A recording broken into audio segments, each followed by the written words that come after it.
What does Dad always say? Sully stick together. No, the other one. Sully never quit. That's right, Sully's never quit.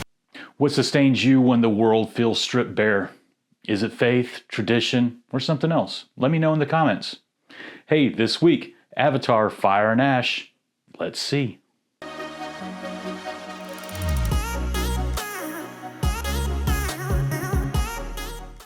Hey moviegoers, this week we got to see Avatar, Fire and Ash, directed by James Cameron, starring Sam Worthington, Zoe Saldana, Sigourney Weaver, Cliff Curtis, and Oana Chaplin.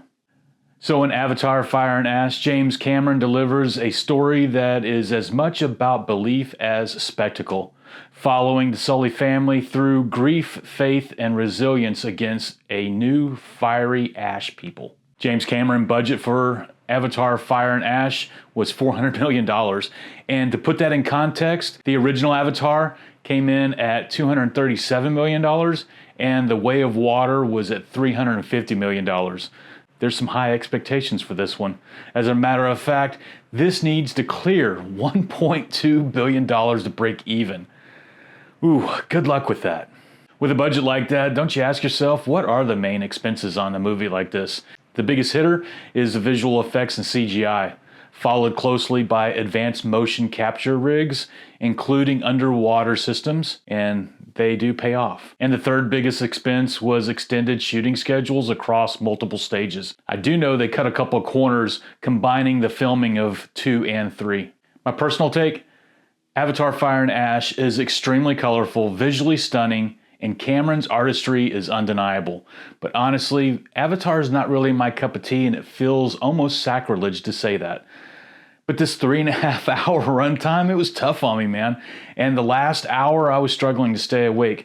Not because the movie was lacking anything, but I'm solar powered and the sun had already gone down. And maybe, just maybe, if I had shown up a little bit earlier, gone to the earlier movie time, I would have enjoyed the movie far much more. So the cinematic takeaway for me is all based on a quote from the movie. It says, "Anger builds fire and leaves a life of ash." Yeah, that's the heartbeat of Fire and Ash. Rage burns hot, but leaves emptiness behind. The film reminds us that spectacle without hope collapses into ash, but light endures when we choose resilience. I saw Fire and Ash this week at ScreenX, and I'll leave a pinned comment down below just so that you can take a look at a video to see what Avatar, Fire and Ash looks like on ScreenX. In the end, it's not the fire we remember, it's the light that survives. With all that said, it reminded me of Psalms 34:18, where it says, "The Lord is close to the brokenhearted and saves those who are crushed in spirit." The film centers on grief, family, and rising from the ashes.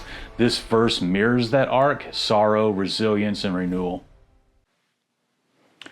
Hey, did you know that the film's runtime is at 197 minutes, making it one of Cameron's longest epics yet? It introduces a new Na'vi tribe, the Ash people, led by the fiery Varang.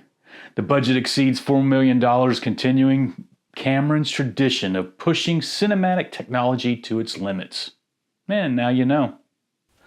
Hey everybody, don't forget about sneak peeks. The whole reason we show up to the movies on time, right? Right? Hey, this week they showed us that the Lord of the Rings trilogy is coming back and being re-released in January. Project Hail Mary starring Ryan Gosling coming out March 20th. Disclosure Day, Steven Spielberg's coming back and directed a movie for us, and that's going to be June 12th. Primate, that horror survival film. Looking forward to that, January 9th.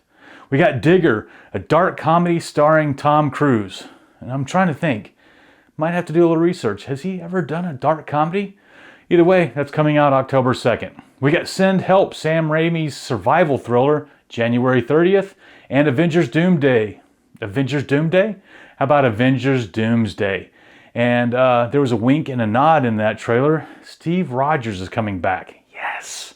Hey, and that's directed by the Russo brothers, and that's coming out December 18th. Hey, until next time, let's see.